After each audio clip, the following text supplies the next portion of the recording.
दर्शक नमस्ते गाइस, आज म तपाईहरुमा छैन बेग्लै भिडियो प्रस्तुत गर्दैछु है। तपाईहरुले सधैँ मेरो भिडियो नाचेको, गीत गाएको अनि कमेडी गरेको देख्नुहुन्छ र आज म तपाईहरुमा छैन बेग्लै भिडियो प्रस्तुत गर्दैछु।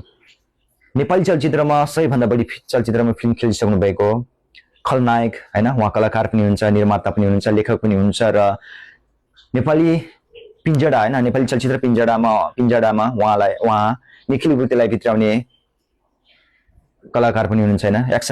एक्सन स्टार निखिल बुर्तेलाई पिञ्जडामा आबद्ध गराउने हाम्रो व्यक्ति पनि हुनुहुन्छ। उहाँ हुनुहुन्छ पवन मैनाली है। पवन मैनाली उहाँले थुप्रै भिडियो खेलिसक्नु भएको छ, फिल्म पनि खेलिसक्नु भएको छ, सिरियल पनि खेल्नु भएको छ हैन। र उहाँको मैले भिडियो हेरेको थिएँ हैन, युट्युबमा हेरेको थियो इन्टरभ्यू, लास्टै दुःख लाग्यो गाइस है। मान्छेको जिन्दगी हैन, पवन मैनाली पहिलाको एकदम खुङख्यात खलनायक पनि हुनुहुन्छ, उहाँ कलाकार पनि हुनुहुँदैछ र धेरै फिल्म खेलिसक्नु भएको पनि रहेछ हैन। पिञ्जडा एकदम हेर्नु सुपरहिट फिल्म नै छ त्यो।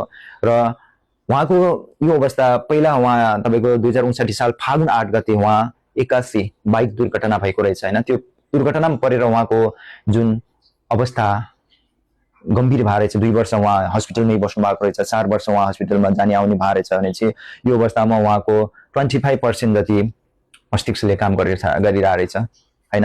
भनेपछि अझै पनि उहाँको जोश जान्न रहेन। मैले भिडियो इन्टरभ्यू हेर्दाखेरि लास्टै मोटिभेट पनि भयो है।